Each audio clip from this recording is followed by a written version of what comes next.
Section 2, Series B, Part 1. We will be having all our sessions in English so that people with poor English vocabulary and for the non-Hindi speakers, it's a midway solution. Before starting this video, don't forget to like, subscribe and press the bell icon to get notified of our latest videos. For more information, check out our description box.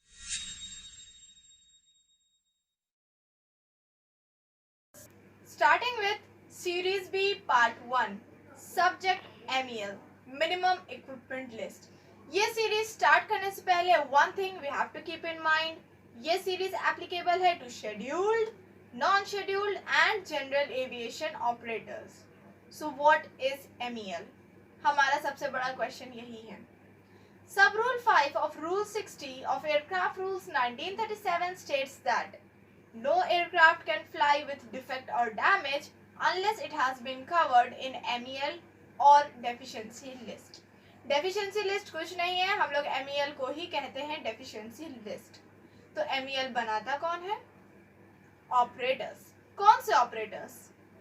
Scheduled, non-scheduled and general aviation operators. सभी operators ये MEL बनाते हैं.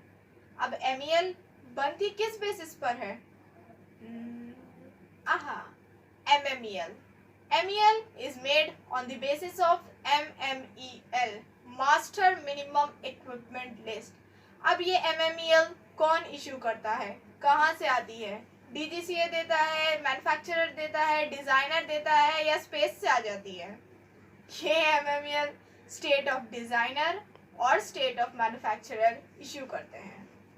अब क्योंकि ये जो MEL बना रहा है ऑपरेटर, ये for the guidance and use of flight personal के लिए भी है एंड ग्राउंड पर्सनल के लिए भी है. तो जब एक ऑपरेटर एक MEL बनाता है, कुछ चीज़ें उसको अपने माइंड में रखनी पड़ती हैं, कुछ बहुत इंपॉर्टेंट चीज़ें. फॉर एग्जांपल उसका रूट, वो सहारा की गर्मी में अपना एयरक्राफ्ट की फ्लाइट करवा रहा है या फिर लेह लद्दाख की ठंडीली बर्फ में है. दोनों के कंडीशंस एकदम डिफरेंट है. तो he has to keep in his mind the operators route, but within the constraints of MMEL, he has to keep in mind all the operational procedures preamble banate time, configuration of aircraft, emergency procedures. Then the most important point, MEL can never be less restrictive than MMEL. Repeating again, MEL can never be less restrictive than MMEL. Okay, तो ये सारी चीजें एक operator MEL बनाते time अपने mind में रखता है. And the most important thing कि एयरवर्दीनेस और सेफ्टी पर इफेक्ट ना करे वो चीजें जो वो MEL में अपनी डाल रहा है, एंड क्रू पर, जो फ्लाइट क्रू है उसके ऊपर अनड्यू प्रेशर वर्कलोड ना बढ़े. अब MEL में क्या चीजें हम लोग डाल सकते हैं, क्या नहीं डाल सकते हैं?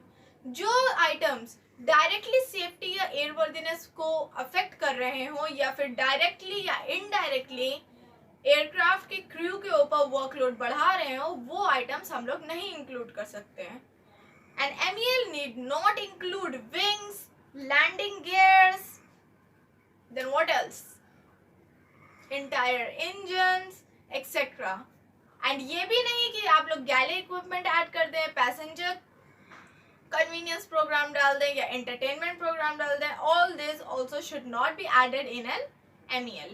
As specified in MMEL, the rectification interval is specified in the MEL preamble, but general categorization is as follows.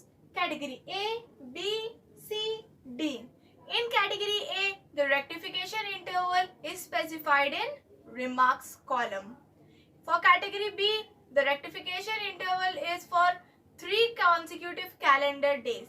Category C, 10 consecutive calendar days. Category D, 120 consecutive calendar days. अब ये consecutive calendar days कैसे calculate किए जाते हैं, कब से start होते हैं? फॉर एग्जाम्पल आज 20 अप्रैल अगर है और 20 अप्रैल को हमें एक डिफेक्ट मिला और हमने उसको रिकॉर्ड करा, देन 20 अप्रैल की मिडनाइट से ये 3 डेज काउंट होंगे. 21, 22, 23. 23 की मिडनाइट को these 3 days will be completed. कोशिश हमेशा ऑपरेटर को यही करना चाहिए कि जितनी जल्दी पॉसिबल हो उतनी जल्दी वो अपने आइटम्स को रेक्टिफाई कर लें। हमारे प्रियम्बल में इसके अलावा और भी कुछ चीज़ें इंक्लूडेड होती हैं, जैसे कि जब भी MEL इन्वोक होएगी तब तब फ्लाइट डिस्पैच को इन्फॉर्म किया जाएगा। अब इन्वोक कौन करता है MEL? AME and approved pilot. AME certifying AME, but approved pilot यानी क्या? किससे अप्रूव्ड, कौन से अप्रूव्ड, कहाँ से approved?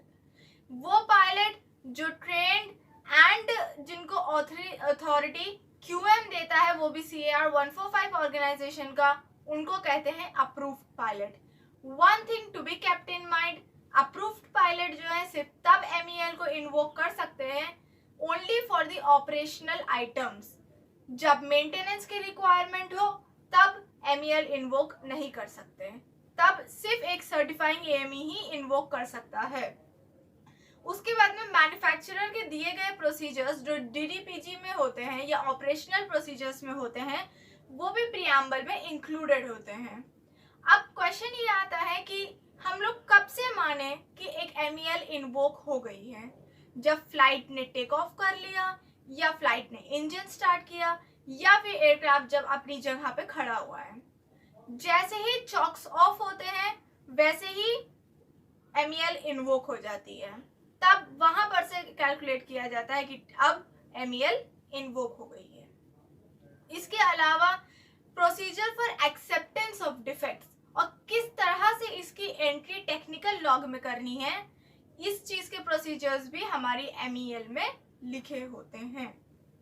O and M items का प्रियम्बल में एक्सप्लेनेशन भी ऑपरेटर देता है, और जब जब जो आइटम्स रेगुलेटरी रिक्वायरमेंट के लिए इंपॉर्टेंट है, जैसे कि CVR, DFDR, emergency escape path lightning mark, फिर उसके बाद में आता है GPWS, आकाश, टकास एक्सेट्रा, इस तरह की चीजें जब जब इंक्लूडेड होंगी तो ऑपरेटर LAO को लिस्ट भेजेगा ऐसे MEL आइटम्स की, LAO को, नॉट RAO, LAO। अब आता है क्वेश्चन कि एक MEL को अप्रूव्ड कैसे करवाएं और कौन करेगा इसको अप्रूव्ड और किस तरह से करेगा, क्या क्या रिक्वायरमेंट्स हैं। तो ऑपरेटर MEL की copy in duplicate along with latest copy of MMEL and reference number of the MMEL should be included in the MEL। उसके इन सभी चीजों के साथ में ऑपरेशन डिपार्टमेंट से उनकी कंसल्टेशन का certificate, and last but not the least, अगर उसने कोई भी आइटम एक्स्ट्रा ऐड किया है अपनी MEL में तो उसका जस्टिफिकेशन। ये सभी चीजें ऑपरेटर सेंड करता है to RAO further to FOI। RAO पहले चेक करता है airworthiness and safety point of view से, अगर यहाँ पर ही फाइंड्स एवरीथिंग इज करेक्ट तो वो फॉरवर्ड करता है टू FOI। FOI चेक करता है कि इस MEL की वजह से कोई अननेसेसरी लोड तो नहीं पड़ रहा है क्रू के ऊपर। अगर FOI को लगता है कि ऐसा कुछ नहीं है, एवरीथिंग इज करेक्ट, तो FOI अपने कमेंट के साथ वापस फॉरवर्ड कर देता है to RAO, and RAO under intimation to DGC and DAW along with a copy of the approved MEL को अप्रूव कर देता है। इन केस अगर RAO को लगता है कि कोई एयरवर्दीनेस पॉइंट ऑफ व्यू में कोई कमी है तो वापस बैक फॉरवर्ड कर देता है टू ऑपरेटर। FOI को लगता है कोई कमी है तो वो RAO को फॉरवर्ड करेगी and RAO back to operator. In case हमारा जो एयरक्राफ्ट है, जो ऑपरेटर है, उसका बेस सब RAO के अंडर आता है तो सब RAO फॉरवर्ड करता है सभी कॉपीज टू RAO एंड आगे से सेम प्रोसीजर फॉलो होता है। अब इन केस सेम एयरक्राफ्ट है जिसका सिमिलर कॉन्फ़िगरेशन है, then this MEL can be extended through temporary revision।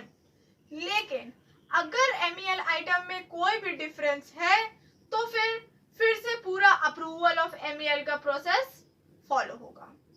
अब क्योंकि हम लोगों ने पूरा अप्रूवल ऑफ MEL देख लिया है, MEL कैसे बनती है, कौन बनाता है, इसको क्यों बनाया जाता है, अब एक क्वेश्चन आता है कि क्या MEL ऑन बोर्ड होएगी? यस, MEL ऑन बोर्ड होती है, ये as a part of operations manual बन जाती है। Updated copy of MMEL can be downloaded from the DGCA website. तो ऑपरेटर वहां पर से कोई भी latest copy of MMEL download कर सकता है। अब बचता है रिवोकिंग ऑफ MEL, जिसका प्रोसीजर ऑपरेटर अपनी कैमी में मेंशन कर देता है। एट द एंड ऑपरेटर या कंटिन्यूइंग एयरवर्थिनेस मैनेजर को इस चीज के लिए इंश्योर करना होता है कि कोई भी एयरक्राफ्ट मल्टीपल इन ऑपरेटिव इक्विपमेंट्स के साथ फ्लाई ना करे, जिसकी वजह से क्रू के ऊपर एक्स्ट्रा वर्कलोड पड़ सकता है। टू द एंड हमेशा ऑपरेटर को इस बात का ध्यान रखना चाहिए कि जो भी फर्स्ट अवेलेबल अपॉर्चुनिटी हो वो रेक्टिफाई करे आइटम को as soon as possible, next date का वेट ना करें। तो इसी के साथ आते हैं हम लोग to the end of this sessions. अगर आप लोगों को कोई भी डाउट हो तो कमेंट बॉक्स में डाल दिएगा। We will try to answer it as soon as possible. I hope you like this video. Thank you.